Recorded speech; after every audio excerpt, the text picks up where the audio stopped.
ठिबक सिंचन करत असताना 2 किंवा 3 अशा महत्त्वाच्या गोष्टी आहे की ज्या इथे या शेतकऱ्याने केल्या आहे आणि ह्याच गोष्टी जर तुम्हालाही समजल्या तर तुमचं खूप मोठं नुकसान वाचू शकतं।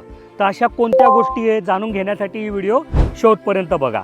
तर पहिला विषय की या शेतकऱ्याने काय केलंय की बघा 16 mm ची नळी आहे ना, इकडे 200 सव्वा 200 फूट टाकली आहे, इकडे 200 सव्वा 200 फूट टाकली आहे, पण जे पाईपाला छिद्र पाडायचं आहे ना ते समोरासमोर नाही केलंय, एक 3 इंच 4 इंचाचा गॅप ठेवला आहे। तर याच्यामुळे काय होतं की तुमच्या सबलाईनची जी ताकद आहे ती तशीची तशी राहते।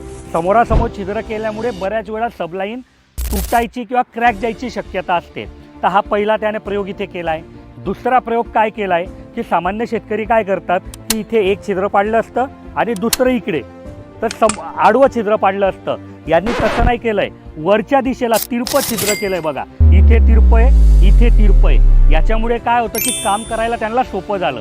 आणि तिसरा महत्त्वाचा जुगाड असा आहे की तो जर तुम्हाला समजला तर तुम्ही फार म्हणजे कमी मेहनतीमध्ये काम कराल। तर तो असा आहे की बघा इथे छिद्र पाडलं, त्याला टेकअप लावलं आणि एवढी प्लेन नळी वापरली आहे आणि तुमची जी इनलाईन आहे इकडे तर ती इथे जॉयनरने चिपकवली आहे, इकडे पण तसंच केलंय त्याने की हे प्लेन नळी आहे आणि जॉयनरने इकडे इनलाईन लावली आहे। तर याच्याने फायदा काय होतो की शेतात जर ट्रॅक्टर वगैरेने काही काम करायचं आहे तर हा शेतकरी इथून ही नळी काढेल, हे बांधावर तिकडे घेऊन जाईल, हा पाईप त्याला इथून हलवता येईल। तर हे जुगाड तुम्हाला कसे वाटले हे कमेंटमध्ये सांगा।